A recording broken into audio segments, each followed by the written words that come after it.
Di tempat sunyi di Bethlehem, Maryam binti Imran berada dalam kesendirian. Di tengah keheningan itu, anaknya telah lahir. Dengan keberanian yang terkumpul, Maryam memutuskan untuk kembali ke kaumnya di Baitul Maqdis. Sesampainya di sana, seperti yang telah ia duga, gunjingan mulai terdengar. Tiba-tiba, suasana menjadi hening. Bayi kecil dalam gendongan Maryam membuka mulutnya dan berkata dengan lantang, "Sesungguhnya aku ini hamba Allah.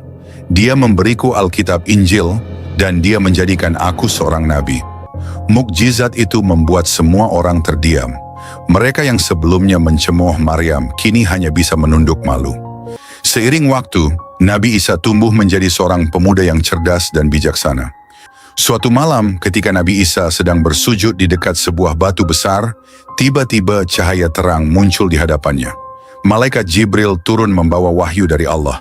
Jibril berkata, "Allah telah menurunkan Injil kepadamu, kitab suci yang menjadi pembenaran terhadap Taurat sebelumnya, dan membawa kabar gembira tentang Nabi terakhir, Nabi Muhammad disebut Ahmad."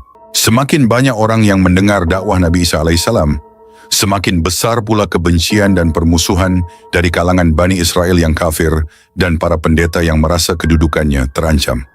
Kita harus menghentikannya, bahkan jika itu berarti mengorbankan nyawanya. Biarkan dia mati agar kita tetap bertahan. Mereka menyusun rencana licik untuk membunuh Nabi Isa alaihissalam. Malam itu Nabi Isa bersama para pengikutnya meninggalkan tempat mereka dengan hati-hati.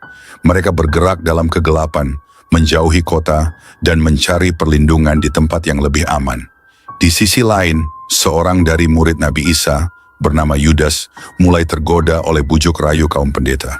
Maka para pendeta dan tentara Romawi segera bersiap. Dengan panduan Yudas, mereka bergerak menuju tempat persembunyian Nabi Isa. Ketika tentara Romawi mendekat, Nabi Isa alaihissalam tetap tenang. Beliau berdiri dan mengangkat tangannya ke langit. Dalam sekejap mukjizat besar terjadi. Allah Subhanahu wa Ta'ala mengangkat Nabi Isa ke langit, menyelamatkannya dari tangan musuh-musuhnya. Sementara itu, Allah Subhanahu wa Ta'ala menunjukkan keadilannya. Wajah Yudas, sang pengkhianat, diubah menjadi menyerupai Nabi Isa. Ketika tentara Romawi tiba, mereka segera menangkap Yudas, mengira dia adalah Nabi Isa. "Isa, akhirnya kami menangkapmu," ujar salah seorang tentara. Tubuhnya diseret, dipukuli, dan akhirnya dipaku di kayu salib. Yudas merintih kesakitan, tetapi tak seorang pun percaya pada pengakuannya. Semua mengira dia adalah Nabi Isa. Begitu banyak orang yang menyaksikan kejadian itu, dan mereka mengira bahwa Nabi Isa telah disalib.